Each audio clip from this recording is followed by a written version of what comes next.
Hello, Auburn family. This is Jason Campbell, former Auburn quarterback, part of the Own to Victory NIL collective.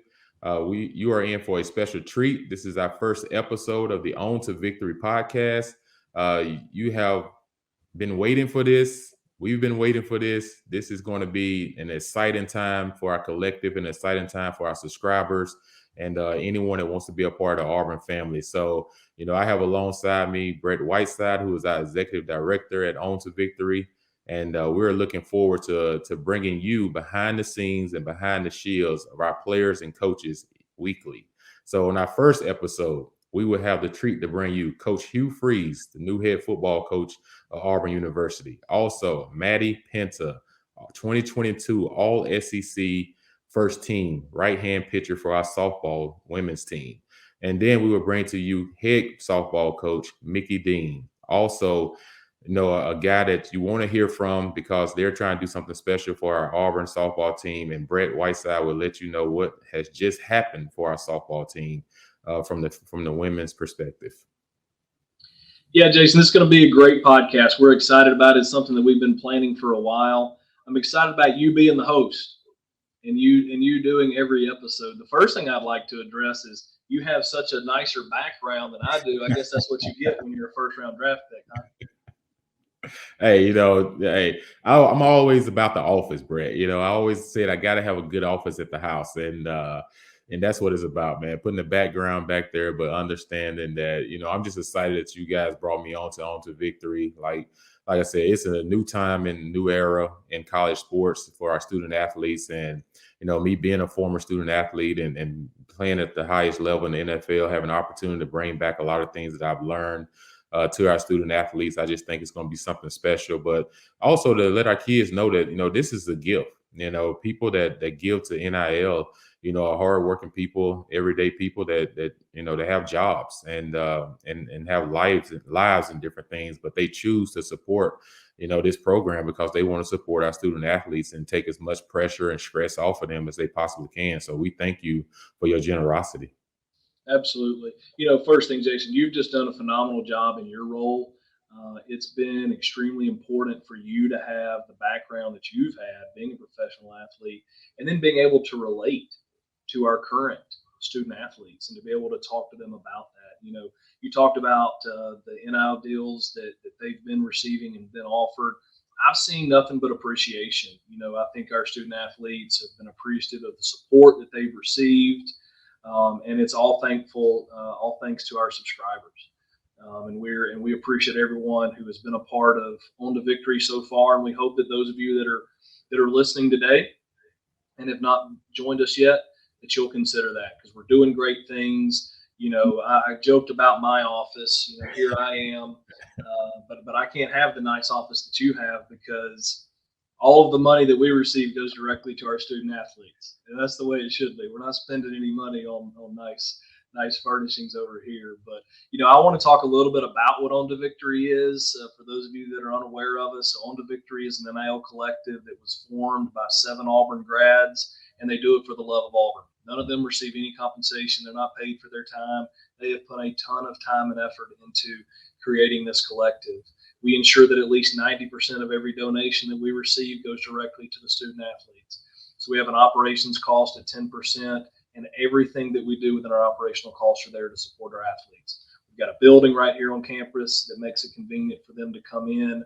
We provide services like withholding taxes for our student athletes and remitting that to the IRS and to the state quarterly so they don't run into any issues. So everything we're doing, we're trying to do it to support our student athletes. And then lastly, we're doing everything with transparency and compliance with the rules. We recently had a meeting with John Cohen and Rich McGlynn to learn some recent NCAA guidance. Everything we do, we're going to do it through the front door of the university, and we want to be great partners. We've joined with them as a corporate partner, but we have a great relationship there, and you can trust that the things that we're doing are supporting our programs the right way. We would all love for NIL to maybe look a little different, but this is how it is set up. And I'm very confident that we've set this collective up to be set up for success and to support our athletes at a really high level. And Brett, what a lot of people don't realize is, your background as well. You graduated from Auburn, you lived in Auburn, you're your wife, and y'all are back here in Auburn. And, you left and went to Missouri, and then you end up coming back. Auburn reached out, and you was more than 100% all in to come back and be a part of this collective. So, we appreciate your support as well. And like I said, being a former Auburn person means a lot. Like we always say, you love Auburn, Auburn love you back, and that's what we're all about, is trying to build this program the right way. But NIL is not just about giving. What we're trying to do as well is educate our young people, before they get out into the real world, educate them about finances, educate them about, charity, building relationships with people, not just being a taker, but also learn how to be a giver one day. And those are things that we're educating our young people about, and through our NIL collective. And like I said, it takes a whole village to make this thing operate. Everyone has a part in this and a piece that they have to take care of, and that's what it's all about. And that's how you build a well-run machine. And I think right now we have one of the better NIL collectives, in the country. And like I said, we like to thank the 7 board members and the people that got this thing started in the beginning, because it was just dropped out of the midair and just said, hey, here's NIL and name, image, and likeness, and here you go. And a lot of people say, hey, what is NIL? Well, NIL is name, image, and likeness. And what you do from that is that means that kids can now make income based off their name, image, and likeness. And it's not you're not getting paid per play or to what you do on the field or off the field. On the field. It's really based off your name, image, and likeness. So there's a lot of parameters around this thing that everyone is still trying to understand and learn. And, we've only been in this for 6 months. So, we're still a lot of room to continue to grow. But we thank people for getting involved and wanting to hear and learn more about it. You can go into ontovictory.com and learn more about it, learn how to subscribe at different levels. So you don't have to be a millionaire. You don't have to be, a person with a whole lot. If you just want to be a part of this giving, you can, and you just love Auburn, you just want to be part of Auburn family. You didn't have to be not just an alumni. You can just be a fan, or you just be a person that want to be supportive. Like, we welcome anybody and everybody, because, this goes to our student athletes to help them with personal situations that they may have going on back at home that a lot of people don't understand. And if we can help take some of the pressures off these young people and allow them to focus on their academics, allow them to focus on what they're doing for us from a sports standpoint as well, if we can do that, then we like to be able to do that and help them during that 3 to 4 years that they're here at Auburn. Absolutely. Part of our mission statement is that we want all of the Auburn family to support all of the Auburn student athletes. We're excited that we had a chance to support 13 sports so far, and we hope to get all 21 sports done this year. We've supported over 200 athletes through NIL so far in our 6 months, and we're excited to continue to expand that. But more about this podcast. So we expect this to be a weekly podcast. Jason will be the host. He'll be on here each week, and we'll have alternating co-hosts. Fortunately for you, you won't have to have me on here every week. It'll just get to be Jason every week with alternating co-hosts that bring something new to the table. Yeah, so we look forward to having everyone to watch these episodes. And like I said, if you're not a subscriber, you'll get a chance to watch a good portion of it. But if you fully subscribe, then you'll get a chance to watch the full show. So, don't miss a beat. Tune in weekly, watch our podcast, and hope you enjoy getting to know our players and coaches behind the scenes and behind the shields. Absolutely. Well, let's jump into our first session here. Yeah, our first session got coming up is going to be Coach Freeze, and you would not want to miss it. Coach comes from Liberty University. He was an SEC coach at Ole Miss before, so he comes with a background of SEC, and everyone knows him about his heavily recruiting, and you've already seen the fruits of his labor as quick as he's been here in the last 86 to 90 days since he's been hired. So we get ready to bring you on Coach Freeze. What's up, guys? Appreciate you having me on. Coach, absolutely. Thanks for your time. Yeah, man. Coach, since you've been hired, there's been a lot of different things. You haven't had any chance to really sit down. I don't even know if you got a place to live in yet, but everyone doesn't realize how much goes into this recruiting and bringing in players. Talk about the reflect on the last 90 days, 86 to 90 days since you've been hired. Yeah, it's been a whirlwind. It's taking over a program in this conference is never easy. It's a great challenge, and certainly not for the faint of heart. It's you have to be very confident in your plan and in the people that you hire to execute the plan. And obviously, the biggest part of that plan initially is recruiting. And we had to hit the ground running. And December and January were, quite frankly, a blur and filled with a lot of long days and trying to build relationships and close on a 23 class and then get started on the 24 class that we're behind on also. And so by the time you put together a staff, which I'm still doing that, still have a few more people to hire to get all the pieces in play, but then getting all your family settled and getting a place to live. And, truthfully, man, I don't know how anybody does this at this level in the college game without a great wife. And, my wife's incredible. And I remember her saying to me when I was saying, babe, I'm sorry, I've got to be on the road when all the stuff is showing up. And she just says, this is what I do. And talking to the other coaches, I think they have the same feeling. And so we're very blessed to have great spouses that pitch in and do the majority of the heavy lifting around the outside stuff that has to get done to get your family settled. And I don't do real well unless my family is settled. And so that first 90 days comprised of a lot of recruiting, a lot of staffing, very not near enough with your own team, truthfully. That started in February, which I was excited to get to. But now the focus of this month and the primary focus of March is our team. And so that's pretty much what the first 90 days have been comprised of. Coach, you and your staff did a remarkable job when you got here and landed the class in December and then followed up with transfer portal additions. Now that the dust has settled and you've started to think about recruiting a class for an entire year, what can you tell us about your recruiting philosophy, how you're organizing your staff to go out and get the types of players that fit Auburn?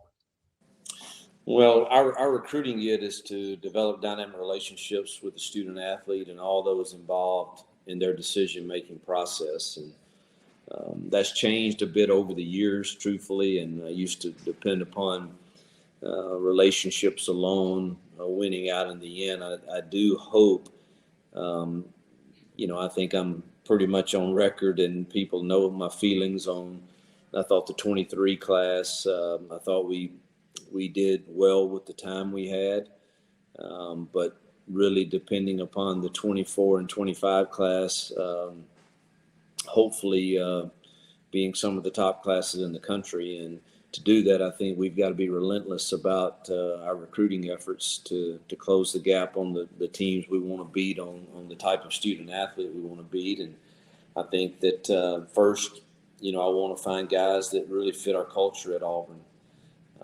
Not that you don't take a shot on some that you're questionable about. And I think you always do that, but I hope it's a small percentage. And really anxious to figure out having a full year to recruit, how does that really affect their decision making as opposed to the 2.5 weeks we had for the 23 class. So really interested. We've started I have a 12-month plan for recruiting that we don't vary from, and everybody in the building has to be a part of it. And we were able to start that in January. Again, I think we're a little behind on the 24s, but hopefully we can catch up and not be behind on the 25s. So the plan has started.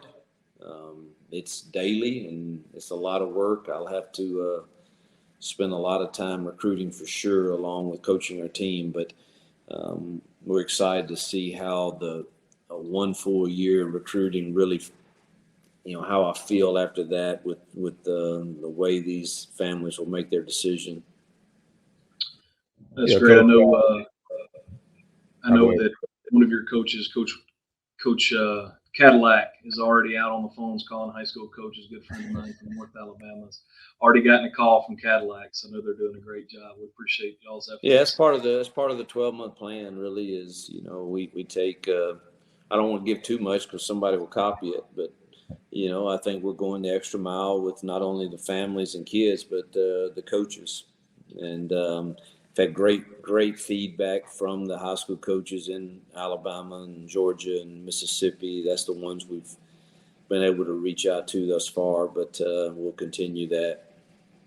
Yeah.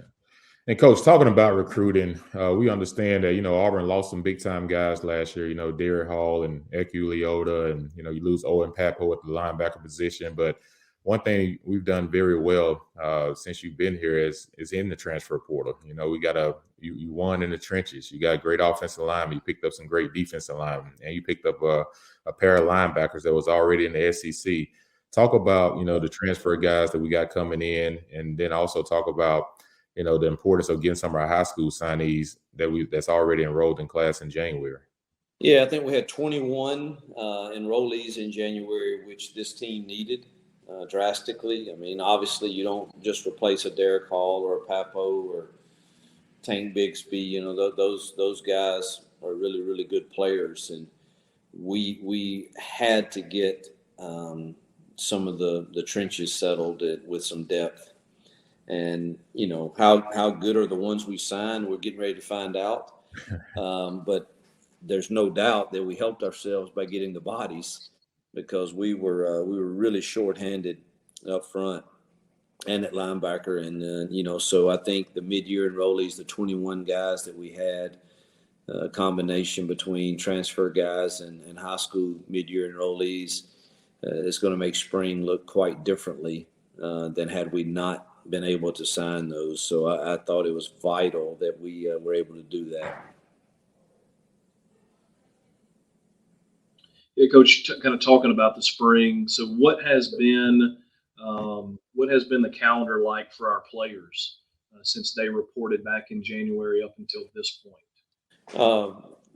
They're immersed with our strength staff and our nutritionist, trying to get them and their bodies to look a little different, to gain weight where needed, to lose weight where needed, their body comps, and obviously the conditioning, cardiovascular and core strength and flexibility and change of direction, all those things that we have to get better at in order to compete in this league. That's been their sole focus until this past week.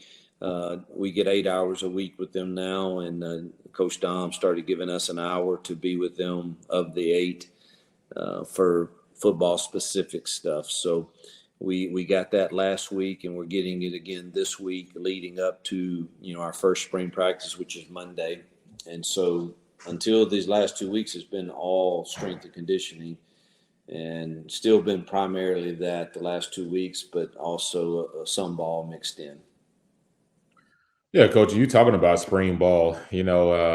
This is the first time I think Auburn has had a spring to start this early. Talk about the importance of why you wanted to start spring early this time, starting next week. These guys will be, hitting the field and getting ready, and what you look forward from learning about spring once it's done. Oh, well, truthfully, Jason, I didn't set it and would not have started it this early.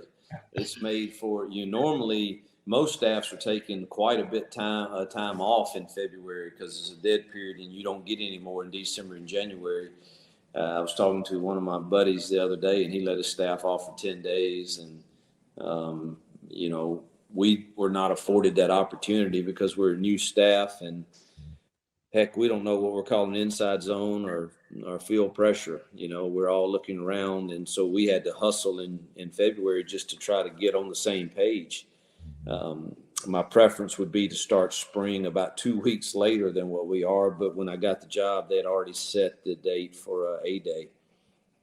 And so we had to kind of work backwards from that. So next year, I would hope that I would like for them to have 8 full weeks with the strength staff before we start spring. So hopefully next week we can change the calendar a little bit, but I'm not a big complainer. It is what it is. And so we've got to adapt. And so we have, and we didn't have any time off in February, but but we're getting ready to go in spring. As far as I just know very little about our team, and I can't wait to get out in the 15 practices we have, and hopefully talk to you guys after that, and I can give you more an accurate reflection. But everyone I've been on with has asked me, and I honestly just I don't feel good about even speculating until we get to coach them some, and then after spring, let's get back together, and I'll give you a rundown. There you go. That sounds good. We'll take you up on that, Coach. Yeah. You may not have this figured out either, but Auburn over the last decade or so has had varying formats for their spring game. A-Day is set for April 8th. Do you know exactly how you want to attack A-Day yet? Well, I know how I would want to. I would want the NCAA to grant us what makes common sense and let us scrimmage another team. And that would make everything really, really easy. I mean, every other level does it, high school and NFL, they get to practice against another team at some point. And it means 11 of our players are on the field at once instead of 22, and your chances of injury go way down. And so by the time we get to April 8th, we will certainly be thinking, man, let's get out of this with not losing anyone to injury. And so you take that into consideration with the format and how healthy you are at that point. I've done all types. I hope we're healthy enough at that point to still go one-on-ones, twos-on-twos. And probably the best format that I've done, if you're able to do that, and I don't know that yet, but if you're able to still do that, probably the best format I've done if you're going ones-on-ones and twos-on-twos is walk in the stadium and on the scoreboard defense is whatever the coordinators feel like over there, but give the defense 24 points. And so they start with a 24-0 lead and see if the offenses can catch them in the 4 quarters that we play. That's probably the easiest format to do. So we'll see what it's like at that point. That would be an interesting format. We've not had one like that. It's been my favorite. That way you keep offense on the side and defense on the side, and it's offense versus defense, and you get to play. Since they're all on one side, now the coordinators get to sub whoever you want. It really doesn't matter. And it kind of gives you more of a real game feel. And, if you think as a coordinator that we want to average on a given game is 24 or 21 points, then that means our offense, if that's what we're going to give up, it means we got to score 25 somehow and some way. And so that's probably the easiest to lean toward, and everybody can keep up with it. And you're not, you get a point for a first down or something. I'm not into all that. Yeah. And I'm not really into let's play one offense against 2 defense just so we look good, or ones against 3s. I'm not really into that, man. I'm into let's compete. And so the best way I know to compete is just go good on good, and that's the simplest format for that if we're able to do that at that moment in spring. Yeah, I like the plan, Coach. I'm like you though. I wish we could scrimmage someone like Tuskegee or someone down the street. It just would, or listen, or Troy or UAB, somebody playing, and we coaches can get together and we'll have a quick whistle and we'll have non-contact jerseys for those. But I don't know why in the world we can't do that in spring and then at least one in the fall, where you're not constantly having 22 of your own guys against each other, and your exposure to injury goes up times 2 when you're in those scrimmage situations. So I don't know. I'm not sure why we couldn't do that. And my other idea would be for every spring game that when you do that to adopt a charity in state and make a difference, like in foster care or orphan care. Or just imagine if Alabama scrimmage Troy and we scrimmage UAB or whoever, man, people would show up for that. Right.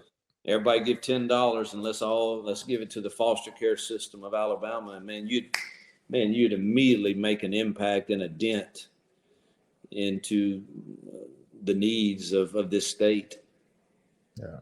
Anyway, that got me on my soapbox. That's a great idea. That's a great plan. Hey, let us know. We'll try to help push that. Talking about football and talking about NIL, the game is changing. I played college ball and gone through. You've been coaching for a long time, and now NIL is a big part of college sports and to our student athletes. Talk about how do you recruit, with NIL now being a big part of it. Well, again, this is just me talking, and I'm still trying to figure it out like everyone else is. I think all of us would say that we're totally fine with our young men creating value for themselves on their name, image, and likeness. I don't think. I hope they get everything that is coming their way. At the same time, I think what it's been created to be has been distorted some, and I think it would be much more efficient for what it was created for if it was based upon what they do after they've enrolled at an institution. And I'm really curious to see, having a full year to do it, how many will make the long-term decision based on the place and the environment and the culture that is best for them, and what impact name, image, and likeness would have on that. And I don't like the idea of the name, image, and likeness being the sole factor of recruiting. And unfortunately, I think there's a lot of young men that may be that weighs in the decision quite heavily, and really it shouldn't. And I will say that because of our Own the Victory campaign, and I think we've got one of the best plans out there for us to have a 3-year plan of commitments, and hopefully at the end of 3 years, this thing has got some more parameters around it. But obviously, the only thing we're allowed to do for incoming players is to just give them examples of what's been created on our team. And thanks to Own the Victory, I think we've been very fair in that regard. So it's very, very helpful. I just hope that we, with a full year to recruit, can hopefully convince people that Auburn is the right place for them, not based on just NIL alone, but knowing that that's going to be a part that we're very fair about once you've come and created that for yourself. Mm-hmm. Coach, we've had a lot of people get involved with Own the Victory. Over 1,000 people have gotten involved in some capacity. What would be your message to those who have not yet gotten involved? First, thank you for the ones who have. And secondly, we need 10,000 to jump in. We all love this place. We all love Auburn. We all want to see it succeed. And I would say to those, we need you now more than ever. Obviously, it hasn't been what anyone desires the last few years, and for us to close the gap on the teams that they're wanting to beat, it's going to take people joining Own the Victory. And I don't know another way to say it. And I know that a lot of our people get hit in a lot of different areas, and I hate that. I really do. But to sit here and say that we can do this without Own the Victory would be a pretty foolish statement for me to say. And so, man, I'm hoping we can grow it from 1,000 to 5,000 by fall. That would be my hope. So I don't know how we get this out, but I don't, whether it's $100 or whether it's $1 million that you have, we'll take all that you feel comfortable doing. But we certainly need your help to accomplish everything we want to accomplish. Right. And this is a great opportunity for everyone that wants to get involved with Own to Victory, to sign up. And like I said, there's no such thing as too much or too little. We accept all bids, and just know that your finances are going to a cause that helps support our student athletes.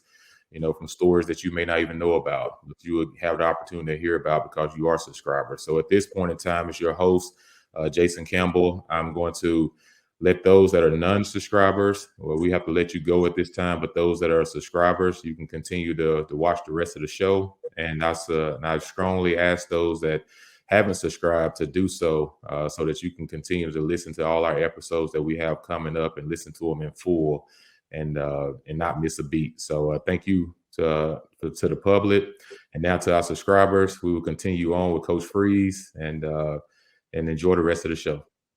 War Eagle, this is John Cohen, and I fully endorse On to Victory and its mission to support our student athletes. Let's all do our part and join On to Victory today. War Eagle.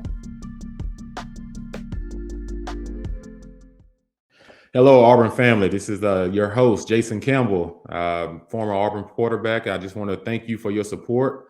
As today we continue in our episode, we bring in someone that's really, really special to the softball programs you might want to hear from. But first, I want you to hear from our executive director, Brett Whiteside. Yeah, hey, thanks for listening. Again, this is episode 1, first episode of the On to Victory podcast. We're excited to get this kicked off. It's going to be a podcast that gives you behind the scenes with coaches, current athletes, former athletes, Auburn personalities from around that cover Auburn every day. Excited about this podcast and excited about our next guest. So, Jason, let's introduce her.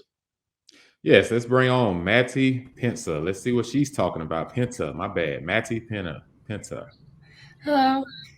Hello, Maddie. How you doing? I'm good. How are you? Hey, I'm doing pretty good. I understand that you're a right arm pitcher, and I've always wanted to ask a softball lady this question because as a quarterback, we used to throw the ball overhand, have to ice our right arms and everything. But as an underarm pitcher, talk about what pressure does that put on your shoulders and we always talk about arm ligaments and different things. But those out there that don't really understand what you go through on a day-to-day basis, is there a pitch count in practice, and how do you keep your arm fresh for the next game? So it's pretty understood that baseball pitchers definitely have a little bit more, arm torque, so they have more injuries. But still in softball, I think a lot of people don't understand that we have kind of similar issues, especially when you throw a lot. And especially if you do multiple positions and you throw overhand and underhand, that can cause a lot of problems. But I think a lot of it's just arm care and making sure that you take care of your body, because usually if you do that, you'll be just fine. But typically what Coach Dean has us do is once we reach the 100 pitch mark during a game, he will decide whether or not he wants us to keep pitching. Usually if we have another option or it's not that big of a game, he'll take somebody out. He'll put a new pitcher in, because even just sticking to that 100 pitch mark is pretty good for, arm health. You get tired at that point too, so you usually don't pitch your best after that. But yeah, for me, it's a lot of arm care every day, every single day. That's good. Maddie, tell everybody that's listening that may not know your story, where are you from, why did you choose Auburn, and what's your experience been like so far? So I am from Chesapeake City, Maryland. Long way away. But sorry. But I chose Auburn because it's a lot like home. It really is. Even though I am from so far away, I really appreciated that Auburn had a lot of green space, a lot of trees. A lot of universities actually don't have that. It's very almost industrial, very gray. I really liked how Auburn was colorful and, we have trees lining every street, that kind of stuff. So it really did remind me of home. And so I grew up in a pretty rural area of Maryland. So it just reminds me of that a lot. The small town, the small campus, and very much the family environment, which is also great. And of course, the coaching staff and the team is also amazing. They're all very supportive, and they do their best every day, and they are happy to have me, and I'm happy to be around them. Well, Maddie, I say this. I played for Washington when I was up there in that area, so I know about the DMV. So you got to answer this before I ask you your next question. Are you a Maryland blue crab eater? Yes. Yes, I am. Absolutely. I tell my teammates all the time, like, y'all have not had real crab if you haven't been up towards Maryland, Right. because it is really different. And, every summer it's kind of a tradition for our family. Crabs are expensive, but, we try to have them 2-3 times a summer. And usually the whole family gets together for those kind of things. And it's always really special. All right.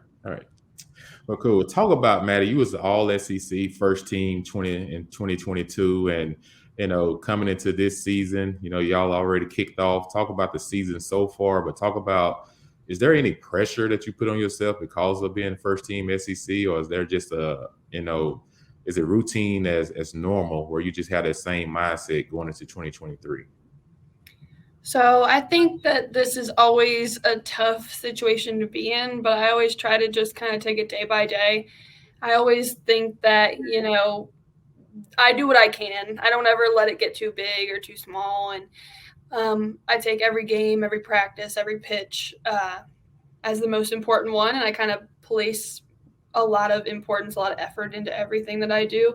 And I don't really get wrapped up in, oh, I got to do better than last year, or I got to, what if I do worse, because as soon as you do that, you're kind of down for the count.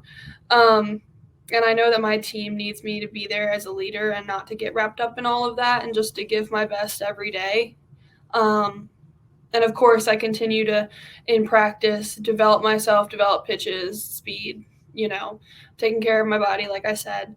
As long as I do those things, I think that that's what I need to focus on more so than the outcome. That's great. There's a lot of probably young ladies listening to this, and their parents too, that are softball players and have aspirations of getting a chance to play at a great SEC school like Auburn. What would your advice be to a young lady who's playing softball and wants to get involved in a college setting? I would say that you definitely have to get out there. You have to. A lot of the times these days you get recruited from travel ball teams. So I would highly recommend playing on a very competitive travel ball team that travels. We had our biggest tournaments, and most of the college coaches showed up to tournaments that were in Atlanta, Colorado, California. So you got to make sure you're at those tournaments. And I know that sometimes is a hassle for parents. So thankful for my parents. But it's just always putting your best foot forward whenever you step on that field. And again, not getting too wrapped up in the fact that coaches are watching, if they are, because I did struggle with that a little bit my freshman year of high school. You just got to try to pitch your game, and if they like you, they'll like you. And pretty much another thing I would say that they definitely, college coaches absolutely watch, is how good of a teammate you are. So always make sure that you're cheering on your teammates, that you're not the one sitting on the bench, kind of being quiet. Always do your part, always be the best teammate you can be. And that's the biggest bit of advice I can give you. Well, that's awesome, Maddie. I can tell right now that you're you're a great role model, and, we support you 100%. Transitioning just a little bit here to NIL. Talk about, what NIL does for student athletes at Auburn, what it means to you, and how it helps you as a player. I think NIL is an absolutely amazing opportunity, and I want to thank On to Victory for giving so many Auburn athletes that opportunity. A lot of us athletes, I would say, are still confused with the whole NIL thing, and I would definitely say for me that On to Victory, ever since getting involved with you guys last fall, it has really helped me to understand more what NIL means and what I'm able to do with that. I think it's a great opportunity for especially, female athletes to make some sort of money off of their name, image, and likeness. And I really think that it's growing female sports, and it's bridging some sort of gap because, we have a lot of female athletes that have great NIL deals. And I just think that that's awesome to get that opportunity and to, use our presence to not only make income, but also to, spread the word about, female sports. And it almost kind of like gets people to come to the games because like ever since a lot of the softball team has created merch, so like shirts, sweatshirts, all that kind of stuff, people are really into that and they all, they're buying it and they're coming to the games to show it off and this and that. It was awesome to see that. So yeah. Awesome. We'll make this public announcement via our podcast today, but we had a call with you and all of your teammates last week, and I notified your entire team that On to Victory was signing everyone to an NIL deal for this season. Take us back to that room and what the vibe was after everybody heard that news. So I actually was not in that room. I was out at my pitching individual. I was the only one who was not there. So I had the phone playing on the ground while I was pitching when you guys announced that NIL deal to us. But I remember all of my teammates being super excited when they came out to practice afterwards because my pitching individual was right before practice. But they were all super excited, and especially for those freshmen who haven't had an NIL deal yet. It's a great opportunity for them. And also, I believe it was working with a travel ball team. So just being able to, help the community, help fans, help young girls, and kind of get Auburn softball on the map in other places, because I think it was a travel ball team from North Carolina, right? Yeah, it's a really unique NIL deal. We had a donor come to us that made the contribution to the softball team, and the purpose was to allow y'all to kind of help mentor some young ladies as they're coming through. They're actually going to attend one of your games this year, and they want to hear more about your stories and how they can aspire to be collegiate athletes like you. So I thought that was a really cool NIL deal. Yes, it is an awesome opportunity. And to that donor, who I guess is anonymous? He's anonymous. Spooky. But I want to thank whoever that is. Because, again, I love working with younger girls when we have camps. I also give pitching lessons in my free time. I just love working with younger girls and being able to spread, especially pitching, because honestly, I don't know too much about hitting and fielding, but pitching is kind of my my thing. So I love teaching younger girls about pitching. But again, like I said, just being able to get out there and help young fans and, promote Auburn softball, not just on the softball field, but, as good people. Absolutely. Well, we're excited to support you and the rest of the softball team. As I referenced, we had a donor that wanted to step up and support softball, and any of our Auburn fans can choose any sport that they would like to donate to, and they can do that by going to ontovictory.com and choosing softball when they make their donations. But Maddie, thank you for being a great On to Victory athlete, for being a great Auburn student athlete, representing Auburn the right way, and thanks for all you do.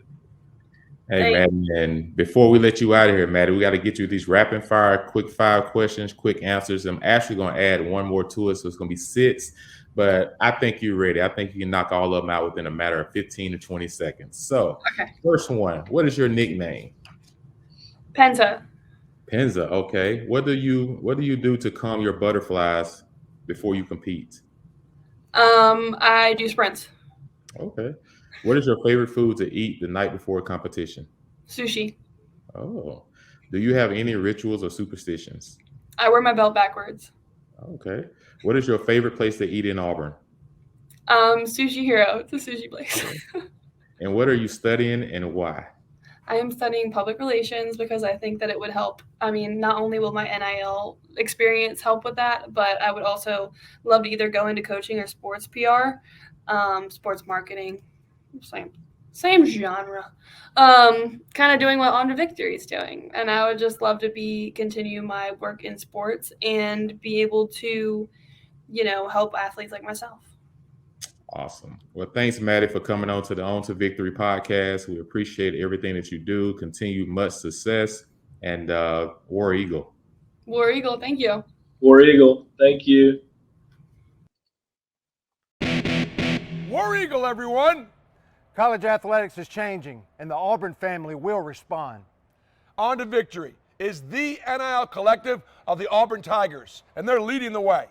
I encourage everyone to go to ontovictory.com. Hey, Auburn family, let's continue to make a tremendous difference in the lives of these student athletes. War Eagle. War Eagle.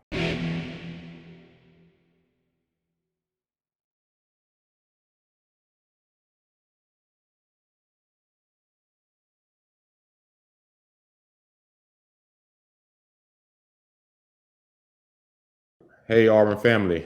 This is Jason Campbell, your host for On to Victory podcast.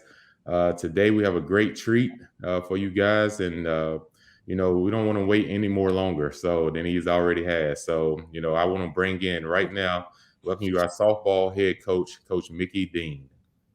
How you doing, War Eagle? War Eagle. Thanks for having me. Yes, sir. Appreciate having you on. Absolutely. Everyone knows it's an exciting time in softball for your team. I know last year, you had some freshmen that made a big impact. You had a quality of freshmen that made a big impact. And, talk about some of the leadership that you see on this team right now, and then what you expect from that freshman class leading to this year in their sophomore season. Well, I'm a true believer in that leaders are made, not born. And we spend a great deal of time in the fall and the month of January doing a leadership class. It's a 30-day class, and we did that as a team, and it really helped those players recognize the strengths of each individual and what they bring to the table. And I think that's important because, it's difficult to be strong in every area as a leader. And what that brought out is the strengths of each individual. And our senior class, I think, really benefited the most from that class. And we do weekly meetings with them now, along with our captains. And we just want to make sure we stay on the same page as a group. And so that's been really helpful. And then, of course, the last 2 years we've had large freshman classes in our recruiting classes. And so I think that helped them as well. It's helping their development. In the past year or so, it's been, underestimated, a young group of players who were underestimated. And now they want to turn into those players who are being feared when they step on the field. So it's a unique transition, and one that I think they've embraced very well. All right. If you had to look at your team, on a daily basis, you see your team in practice and everything, talking about what you think the strength of our softball team is this year. Really, I think their commitment to each other. That's really what I think their strength is. They seem really committed to the process, and I know these are a lot of cliche words and things that we use in coaching and in business and so forth, but I really like the buy-in and the commitment they have to each other, because that leads to self-accountability, which is the ultimate. You have accountability. You have to be accountable to this person, accountable to the program. But really what you're trying to lead it up to is self-accountability. And it's been a really nice process and growth in that area. But not just in softball, in the way that they carry themselves, in the way that they relate to our fan base, in the way that they do their NIL deals. Everything that they do is at a much higher level than in the past. And that's important. Like I said, when I played at Auburn, one thing we always talked about was the camaraderie that we had with our teammates. And, it wasn't just on the field. It was about what we did off the field and, spending time with one another and just like I said, holding each other accountable. If one person's late, everyone's late. And Right. those are the things that help build, strong character teams and, help you get to the championships and compete at a high level. Right. So, I commend you because we had Maddie Penta on yesterday, and she was awesome, and we was excited about getting a chance to interview her. And young lady I want to talk about on your team is Bree Ellis. Mhm. She had an incredible freshman year. She shattered the record of home runs. She had 20 last year, and I think it was the third most in SEC history. So, can you talk a little bit about Bree's strength as a hitter? Well, she's a strong kid, and she doesn't have to have a real powerful swing to send that ball a long ways. And for her, it's staying on plane. If she stays on plane and she makes contact, it's coming off the bat hard. Yeah. And, we have a couple of kids. Bree's one of them. When it comes to hitting, they're very professional in their approach and the adjustments that they make, and they're very coachable. And when you see those things in a young player, you know that the limit is going to be pretty high. And so it's nice to see her to continue to do that this year. She I don't think she hit her first home run until about, I don't know, 7-8 games into the season. Mm-hmm. But she was hitting a lot of doubles, and she doesn't strike out a whole lot. So it still makes her dangerous. And, one of the things we talk about is if your opponent fears you and thinks you're dangerous, then they're going to make mistakes. Mm-hmm. And then it's up to you to capitalize on those mistakes. All right. Yeah, it's just like hitting a golf club. It's all about the contact. Sometimes everyone thinks it has to be the one that swings the hardest, but Right. most of the time it's just the one that get the right smooth swing with the right contact. Yeah, I've hit a lot of balls 300 plus yards to the right and to the left. Right. It's difficult to get that to go down the middle. Exactly. We all know that played a little bit of golf and played a little bit of baseball as well. Yeah. Coach, you talk about your players, and like I say, you have an exciting group, and Auburn fans are so excited, and our listeners are listening. If you could pick out maybe one or two players that you think are ready to take a leap in this program that you see this season, who are two players that you think our Auburn fans should keep an eye on? Well, I think that door's open to all of them because of the growth that they've had, not just in softball, but just as individuals. But two that really jump out in early play so far this spring. One you've mentioned is Maddie Penta. She continues to grow as a pitcher. Each year we've added a pitch to her repertoire to where she can command it. And when you're able to reinvent yourself as a pitcher every year because of something you can add to it, it just makes you that more lethal. Mm-hmm. And then the other player who's really put her entire game together has been Nelia Peralta. And we've moved her into that leadoff spot because no matter where she's in the lineup and where she's batting, her approach is the same.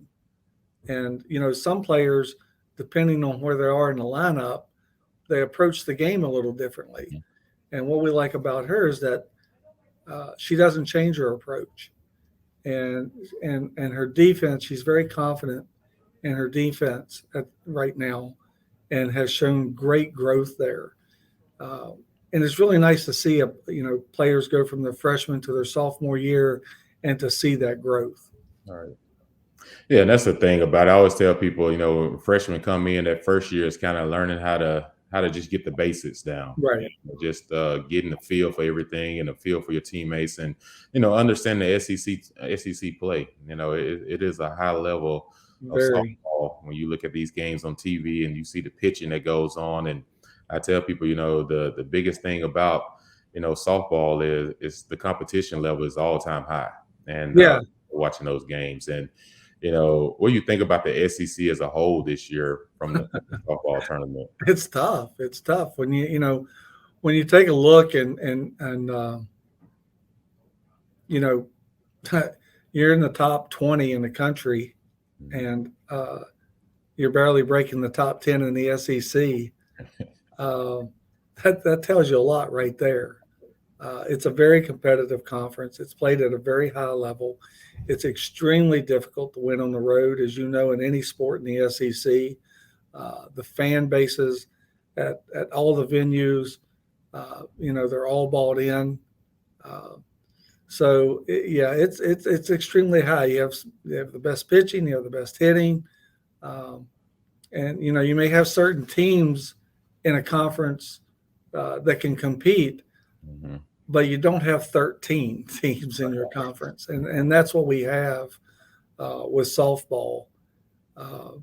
I forget how many years in a row all 13 teams made the NCAA postseason, and I think the fewest we've ever had since I've been here has been 12. It's a battle. It's a grind. Oh yeah, it's definitely a battle. Like I tell everyone, that's why SEC, it just means more. People think we just say that, but just to get out of your own conference, is huge. And oh yeah. Talk about recruiting for softball, like the competitiveness of recruiting when it comes to softball. Well, it's very competitive. The one thing we had to do, or we did a decent job of, is we sold a vision of where we thought our program would be in 3 to 4 years, and our recruits understood that, and they saw who else we were talking to, who we were bringing in, and they really wanted to be a part of that. The difference between coaching now and coaching 25, 30 years ago is our kids are so visual now, and so the facilities are a huge part of your recruiting at this point. The campus itself recruits itself, and then it comes down to your facilities. And so you want to make sure that you're keeping up. You don't necessarily have to have the best facility in the country, but you have to have a facility that is appeasing to the eyes of the recruits and to the parents. And we've really been working hard the last year and a half to really improve our softball facilities, and we're making huge steps there. It's a beautiful facility now, and our fans talk about it. We've had our first home games this past weekend, and our fans and our players. It's a beautiful venue. Yeah, that's awesome. Like I said, all the subscribers and Auburn family that's listening to this podcast right now, you're tuning in to head coach Mickey Dean. You hear the importance it is from fans to be at games and to support these women, and how much you feed off of that. And before we shift gears to our next two questions, before we let you go, just tell the fans and the people that support Auburn what it means to have that stadium full for a home game. Oh, it means everything. It really does. It's just the energy level, and our kids, our players, they want to play for the fans. They really do. And when the stadium is full, the energy level is extremely high. All right. And, we went down to Florida the first weekend and played at a venue. But we had probably the largest fan support there. Our games were packed, and so we want to see that at our home events as well. And I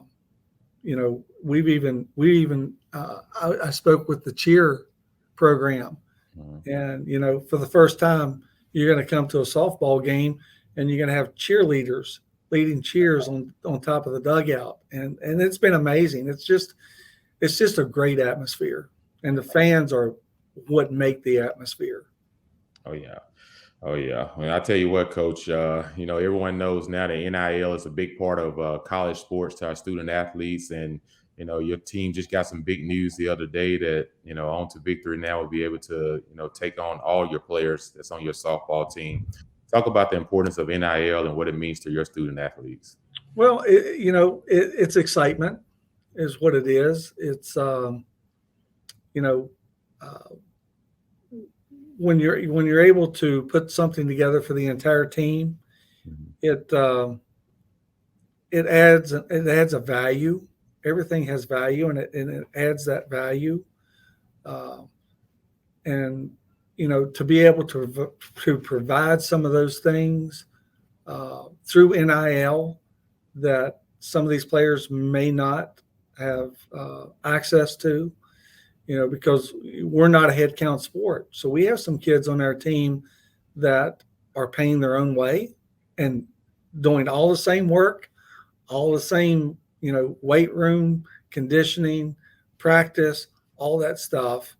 And so the NIL really helps in that area, especially when we can do it as a team and it gives value. They all have value, but it just makes them feel different. All right. And so when we were able to announce the NIL deal, you could see the shoulders raise a little bit. Oh, yeah. And it was exciting for our team. Yeah. So subscribers, you hear how important it is to, support our student athletes, and, because everyone thinks a lot of these kids have full rides, and it's not the case for every sport. So a lot of these kids have to pay their own way or pay partial. And Yes. With what you do to help, your generosity to help our student athletes, it takes a lot of pressure off these kids and their parents, and it helps keep Auburn competitive. It keeps in a great site in the SEC and nationally. And Coach, we just commend you for all you've done for the university and what you continue to do. Like I said, you're one of the only coaches to take 3 programs to the NCAA tournament. You are to be commended for your efforts and everything. And we appreciate you coming on our show today. And we look forward to hearing great things and moving forward. What's one last thing you want to leave with our subscribers and our fans? Don't miss, if you have an opportunity to watch this team play, don't miss it. Don't miss it. You'll be sorry at the end. Well, I value that. And so everyone, get out, support our Auburn softball ladies team. They're doing great things. There's a lot of great talent out there. And like Coach said, let's get behind this group and push them. And at home, let's make it hard for our opponents when they come into our stadium. Coach, thank you for coming on. Thank you for your time. And we wish you the best. War Eagle. Thank you, War Eagle. All right. Thank you, Auburn family, for allowing me, Jason Campbell, as your host. Brett Whiteside is your executive director of On to Victory NIL. We would like to thank you for your support and your generosity.